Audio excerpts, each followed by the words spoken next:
കവിതാ ഗാനരചനകളാൽ മലയാളത്തെ സമ്പന്നമാക്കി കടന്നുപോയ മുല്ലനേഴിയുടെ 78ാം ജന്മദിനാഘോഷം അവണിശ്ശേരിയിൽ നടന്നു. കാഴ്ചയുടെ കവിത എന്ന പേരിലായിരുന്നു ജന്മനാട്ടിലെ ആഘോഷം.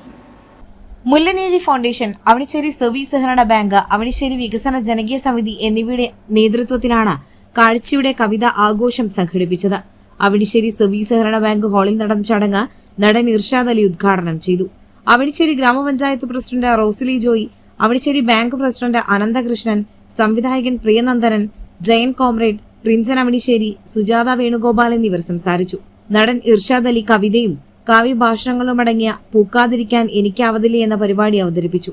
കവയിത്രി ബെൻസി നക്ഷത്ര രചിച്ച ചുവന്ന മഴയിലെ പ്രണയം എന്ന കവിതാ സമാഹാരത്തിന്റെ പ്രകാശനവും അദ്ദേഹം നിർവഹിച്ചു. അധ്യക്ഷനായ ഡോക്ടർ സി രാവുണ്ണി കവിതാ സമാഹാരം ഏറ്റുവാങ്ങി. സംവിധായകൻ പ്രിയനന്ദനൻ ആമുഖ പ്രഭാഷണം നടത്തി. അനിൽ, സോമൻ, ഭാസ്കരൻ, തിയോ എന്നിവർ മുല്ലനേഴിയുടെ തെരഞ്ഞെടുത്ത ഗാനങ്ങൾ അവതരിപ്പിച്ചു. രാമചന്ദ്രൻ വല്ലച്ചിറ ഗാനങ്ങളുടെ പദകോശങ്ങളെക്കുറിച്ച് പ്രഭാഷണം നടത്തി. തുടർന്ന് ഫെമിനിച്ചി ഫാത്തിമ എന്ന സിനിമയുടെ പ്രദർശനവും നടന്നു.